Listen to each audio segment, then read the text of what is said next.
All right, where are we? We got the Thanksgiving Day tournament.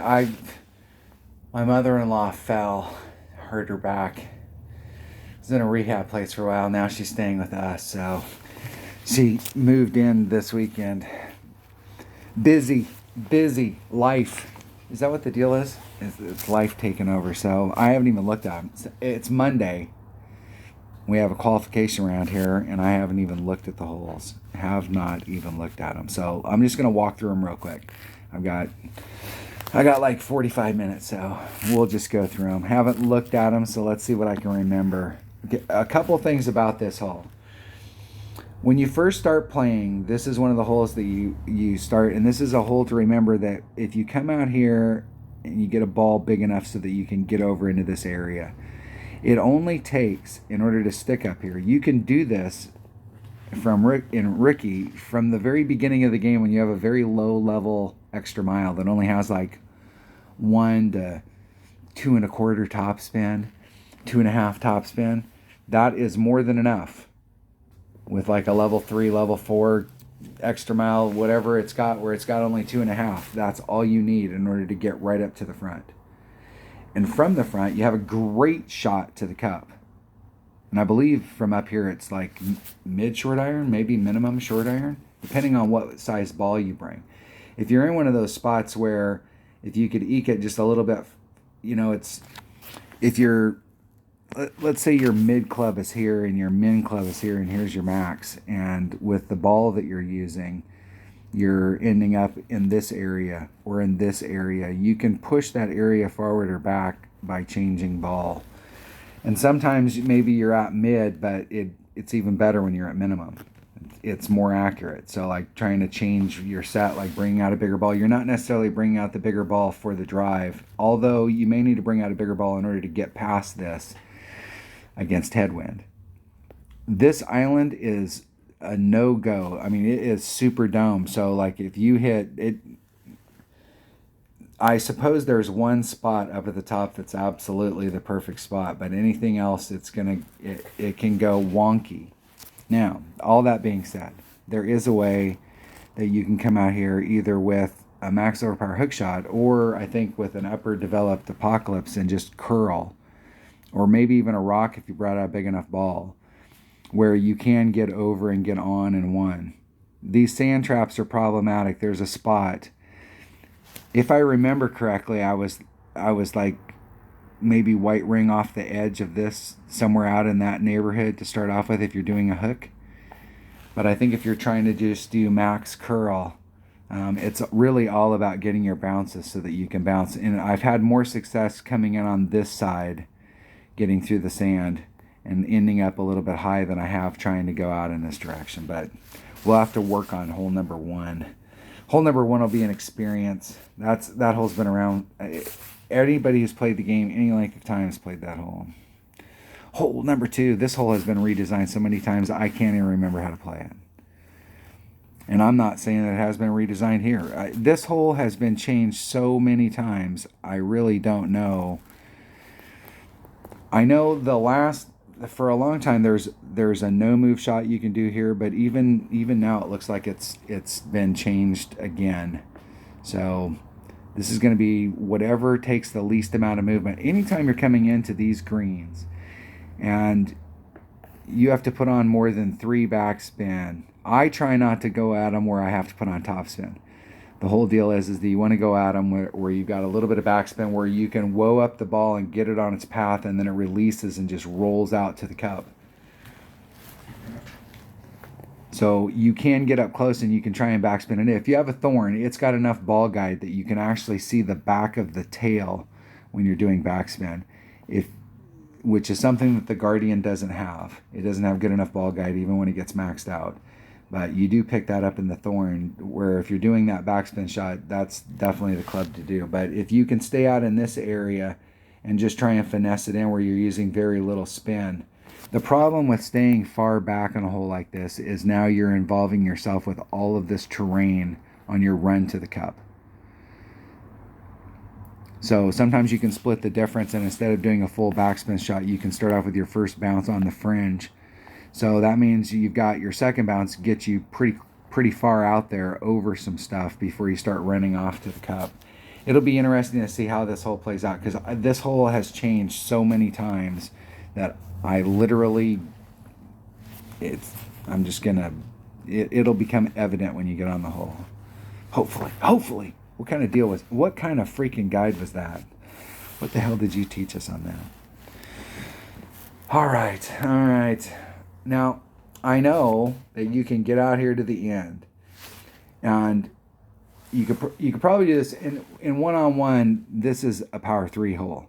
So if you can get out here to the end, you can with a sniper. Your red line's way the hell out here. You can with a sniper set yourself up, and what I normally do is put my white ring on the transition between the green and the sand, or right out there in, maybe one ring into the sand, and you can do a max overpower hook shot and you can get yourself up pretty easy. If you bring a big enough ball from here where you can get your red line in front of this rough, because this rough's going to eat your lunch until you get into this area right here, because it's going to keep pushing you. If your red line's here and you're pushed up into this wedge spot, then your ball guide's going out in here, and the only way you can make this transition up is with side spin or curl. And curl's not going to work for us because we don't want to take shots coming into the cup. The shot coming into the cup is the money shot. So if we have to involve the word curl in a money shot, it may go in, but it's not going to be consistent. You're not going to be able to be like that close every time. The curl's too much of a variable.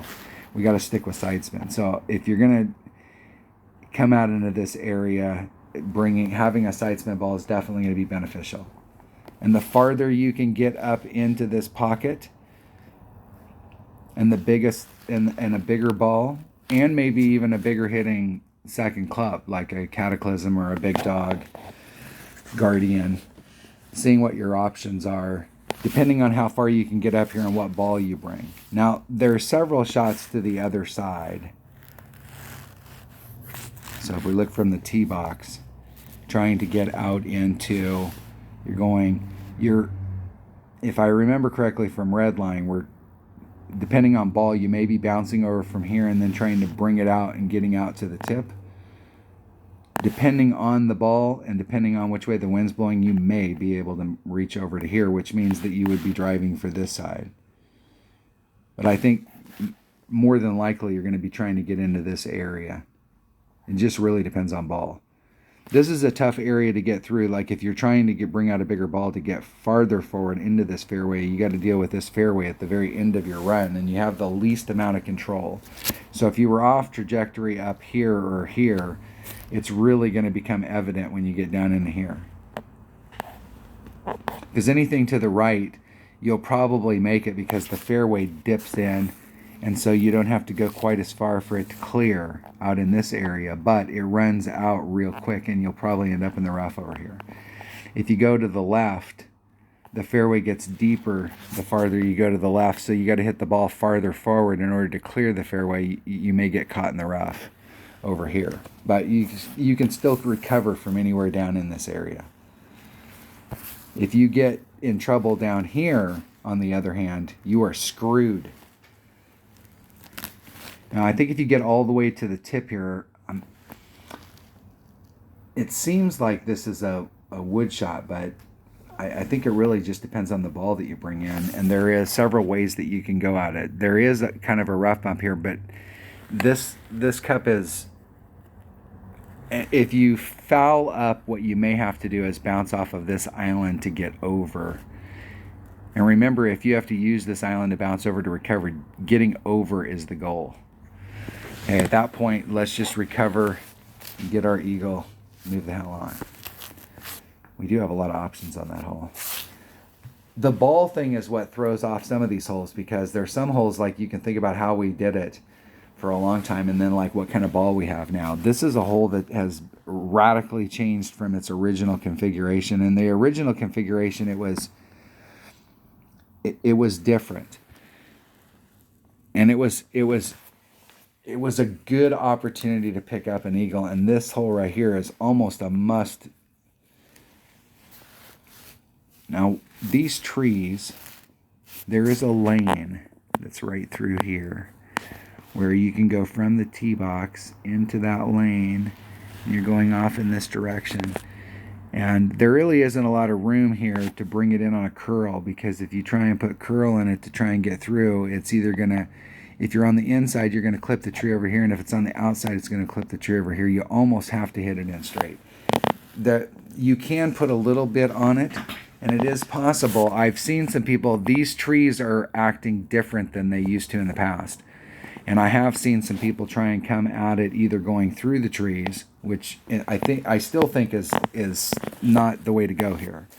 Or I've seen some people trying to approach it like this, and I've actually tried to come in on this side, and because this gap lends itself more to if you were hitting off the tee and putting curl on it, trying to bring it in to bring it up to the green, as opposed to hitting it through this narrow lane, because the narrow lane kind of forces you to end up laying it up to right here. You got a great shot from right there, I can tell you that. And it is possible to get right up here. In the past, this green's a lot smaller than it used to be, so you can make it to the green, and you can make the putt. In the past, this hole was such that if you were able to actually make the green, you couldn't make the putt. You actually had to putt yourself off of the putting surface, get back on the fringe so that you could take a shot with your wedge, because you couldn't get up the hill. There was a hill right here. I'm going to explore this shot right here. Is the way is the preferred way to go. And I did, when this hole first came out, I came out here and I was really trying with a side spin ball and trying to do curl to see if I could find a lane. But it is, if there is a lane in there, it's super, super narrow, and it's going to be one of those things with variable wind where we can really screw it up. Some of these side spin balls might really help here to get you around the corner, because where the first bounce is and how the spin's going to take effect, they might work out really, really well here. But I'm going to start the week off exploring this and see what I can get going out in that area. I'm not sure if it's possible, but I'm going to explore. I'm going to look at that side. I still think that the left-hand side is probably the way to go in. All right. I love this hole. I've played this hole so many freaking times. So in one-on-one in the past, when I first started playing, I'd take a extra mile, like maybe 2.5, 3 topspin. Low-level extra mile, right? It only has 1.5, 2.5 topspin. That'll put you somewhere right out in this neighborhood. Giving yourself at least 2 rings of separation all the way around. Staying away from the edge here, because it rolls off on the edge and you want to stay away from that roll off. I mean, like, stay like a couple rings out in the flat. Give yourself plenty of room. A little teeny bit of curl, not trying to stretch it out, just get right here. These trees are in play. Okay, and it doesn't matter if you hit yourself far forward. Like, you'll see a lot of people on this hole come out here and they'll try and drive it far forward. Well, if you drive it far forward, you know, if those trees are in play, and these are tall ass palm trees, you can tell from the shadows. And we draw a line from the tee box, or from the flagpole. So we go from the flag to where those trees are at. Anything you hit that's beyond that line, as far as your drive goes, or if you're right here on this line trying to get to where the flagpole's at, these trees are going to be in your way. And it really doesn't affect the shot, the second shot, because it's easy to get up there. The deal is that it's hard. Now you're going to have to involve curl in order to fly yourself around the trees so that the trees are completely out of play. Your ball guide doesn't recognize curl. Curl's not represented in your ball guide, so you know you're going to curl it, so you can set it up on the line.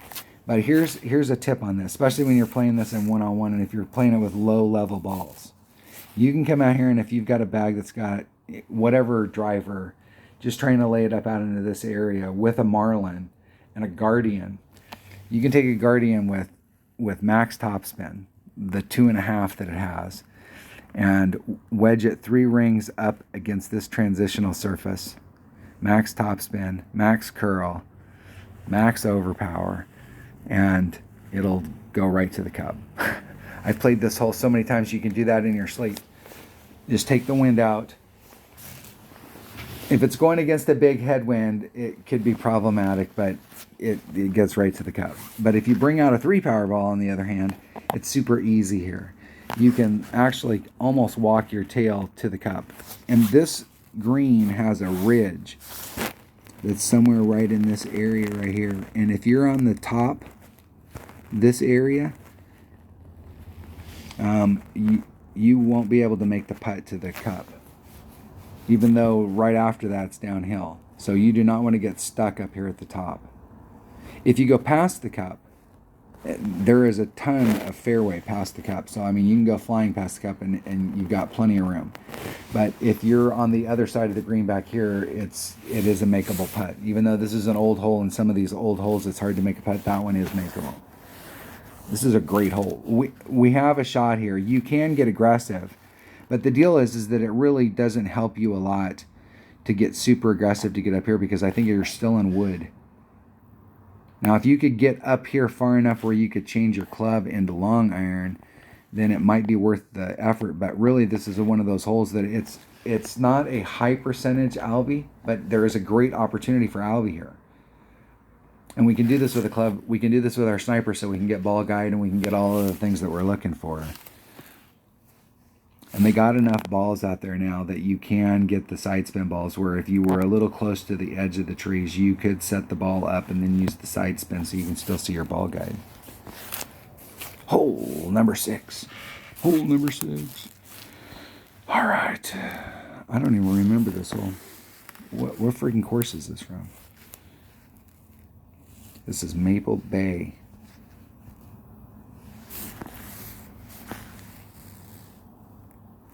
Well, this has got to be...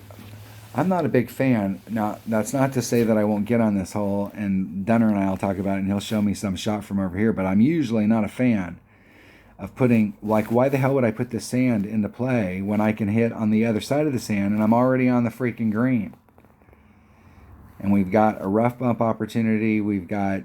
It looks like we've got pretty good distance to the cup, so we've got several different options that we could do on the other side, so... That's all I can remember. How is that possible? How do I have a hole that I know that I've played a bunch of times and not remember? Because the pitcher doesn't do good elevation. All right, this is a hole. Okay, let's talk about reality here.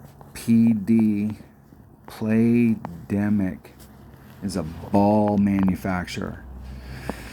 And if we get on this and it's got headwind, there's 2 ways you can play this.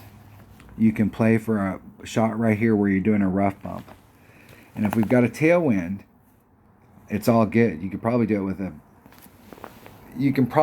a power 3 ball without any overpower, or with overpower. If you bring out a power 5 ball and there's tailwind, you can do it without overpower. You can adjust the wind out. If it's a headwind, you'll have to work it. And you'll have to bring out a bigger ball in order just to get there. That's the way it works. And you can get on in one. The other way to go, if you don't have a big power ball on the days when we get headwind, the other way to go is to go to the right. And this area in here is one of those areas. Okay, this starts at the bottom. Like here's X. It starts at the bottom and then it goes up like this. So it starts at the bottom and then it slopes up. Turn that back on. So we got our slope up here. And this is a freaking mound. A big mound. It's like this. And so when you put your ball up here, okay, what you want to do is you're like, oh yeah, I want to hit right here, and since this is so steep, I just want to run it up to the top and see if I can roll it so that it rolls out this way. So if you want your second bounce to be in that spot, it's hard to get in that spot. Because when you're on this hill, if you push it forward a little bit, like, hey, I need to push it forward a little bit so that I can get to that spot, what it does is it's hitting lower on the hill so the shot's flatter, so then it starts to dig into the other side. And it's super easy on this to get up there where you're trying to really hit on this fairway, and you end up clipping the rough and just bleeding forward and ending up right here, or getting caught up in that rough. It's easy to screw this shot up because this shot right here sucks. Because you're on this freaking mound. So if you hit higher back up, if something happens and let's say you made a bad wind adjustment because the wind was headwind and you get pushed further back, now the ball bounces farther up.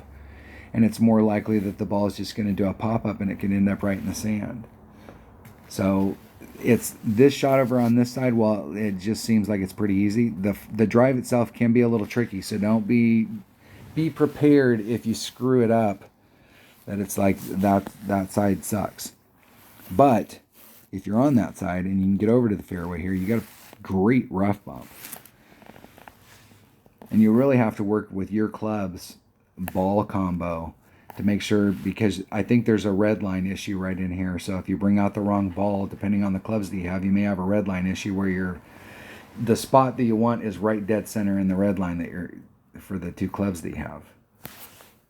Most people are going to pull out whatever it takes in their bag in order to get over to this spot so that they can try and go for one. They want to get on and one and be putting for eagle. This is a great rough bump, but putting for eagle sounds really, really good.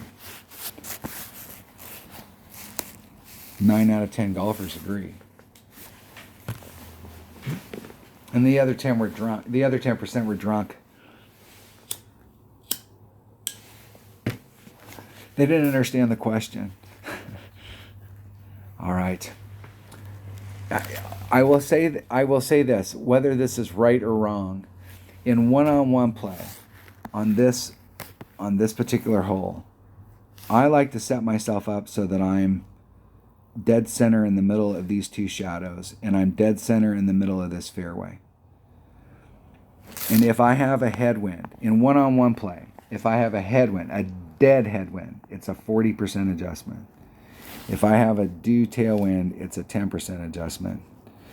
But if here's my line and then I've got headwind that's like 45 degree, I'm going to do at least a 20. And if it splits that difference, I'm going to do at least 30. I'm going to go up the scale as I get into headwind. And I've had a lot of success on this. What happens typically when you get on this hole, especially when you get this hole in a shootout and you get headwind, you should get slightly excited, because what most people will do on a hole like this is they may make a slight adjustment, like a 10% adjustment.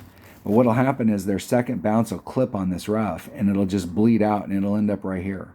Or it'll really clip and they'll end up in the sand and they'll stuck right here.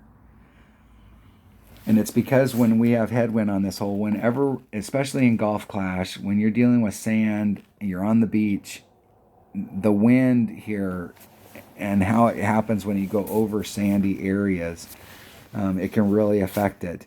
And so that's how I play this in one-on-one. They say, I've seen people demo shots like coming over to this side. Are you guys like, man, there is no shot on the left-hand side.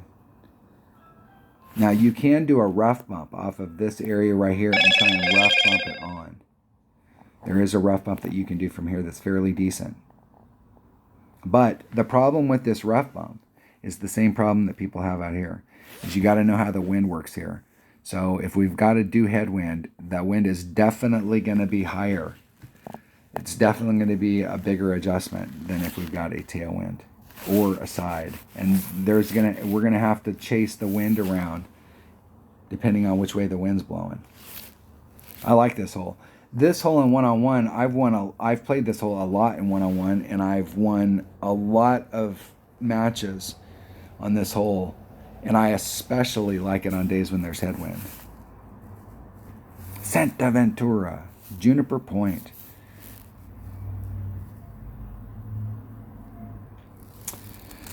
All right. Now, I haven't played this hole in a long time, but I will tell you that there are two ways to play it.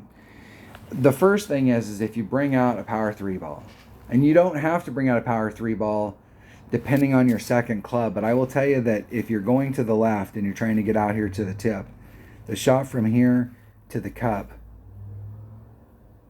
and this has been slightly, I think the cup was slightly redesigned, or they did that. This might have been one where they did a pin placement and it hasn't been redesigned, but the distance from here up with a low power ball and like a sniper, your red line might be right on this transition. So be cognizant of that when you go out there, is that you may be able to play this with your clubs with a katana, but it's always good to bring out a power 3 ball, because if you end up a little short right here, it's not going to hurt you so much on the second shot. If you're going to go, it cracks me up when I see people shoot shots like this. Now, let's just look at the area. So we're not starting off over here and then trying to woe it up. We're starting off over here, and then we're trying to negotiate it. And it does fall off. You can see the ridge that's in the middle of that hump. It's actually a bowl. So, but it does fall off to the right. Why wouldn't you come out here with your QB or your rock and a power 3 ball, something that's super accurate, has great ball guide, and take this shot? But the mass majority of people that I see take this shot take it with their, their level 8 or their level 9 extra mile, and I like extra miles. But this is definitely a bag number 2. This is definitely your accurate bag to get out into that spot, and you got a great wood shot going to the cup. So if we do our arc, draw a line from the pin to the area we're trying to hit to, and we draw kind of a half-ass arc here. So if we were out in this area right here, we're in wood. And if we can get, I think, pretty much the rest of this fairway.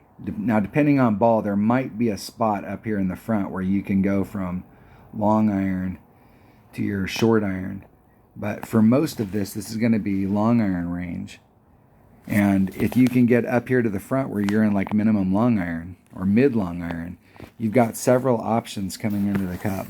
There is a rough there, but man, this area right here, this sand is a freaking magnet. And so the cup is like right here, and there's a ridge, and it falls down on this side. And so trying to get yourself to that spot and give yourself some separation away from this rough so that you can really kind of start out like maybe 2 or 3 rings out in here, and then trying to bring it up. The closer you can get it, obviously, to this rough area, the less spin you have to put on it. So there's always that deal of, if I put a bunch of spin on it, it does kind of jerk the ball around and could throw it off trajectory, whereas if you can kind of just roll it straight. So the deal that we can do to help ourselves there is when we hit it out into this area, if we've got that as we want to stay as close to that line. So we want to stay out on this side. It opens so the more we get to the left or to the right, the more it's going to close it off, and the more side spin we'll need. So if you find yourself in an area here where you're deep, it'll really just depend on what kind of ball you brought out, where your red lines are at, and how far forward you can get. I'm not sure if you can get so deep out there if you brought a big enough ball that you couldn't get in front of this where you're going straight at the cup, but I'm curious to see if we can get out into this area. I don't know that I've played this hole since they've come out with some of the topspin boost balls, because I think you can easily get out into this area with a 3 power ball. But typically where you'll get is, like maybe out into this area. There is a spot that you can hit while it's rolling through this area where it'll get the slide, where it'll bounce and it'll hit on the downhill, and it'll slide across, and you can get almost to the rough. I have ended up in the rough several times. But to really kind of pick up the distance as far as like regular bounces to maybe like get down here into the corner, I think some of the 3 power topspin boost balls that they've come out with recently might get us farther down in there. I'm not sure if we can get into short iron with a 3 power ball. It might take a 4 or 5 power ball if you got all the way down in there, but I'm not sure about that. There is an opportunity to pick up an Albie here.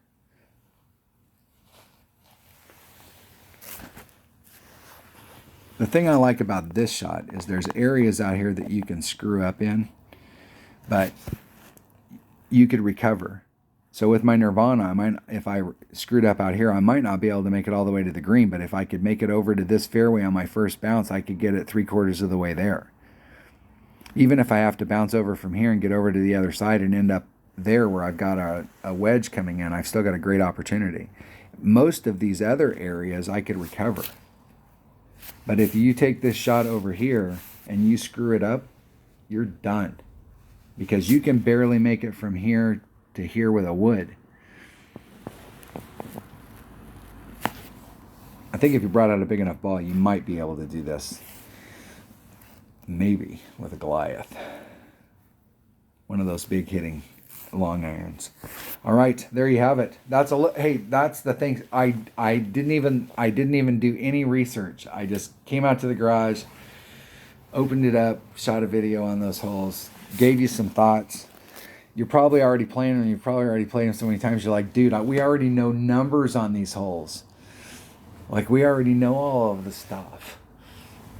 Well, maybe you learn some new way of playing them. Hopefully. That's the whole, that's part of the goal, is to just kind of help everybody like think outside the box. And just because other people are saying, hey, this is a great shot. I'm not saying it isn't a great shot, but that doesn't mean that there aren't other great shots out there.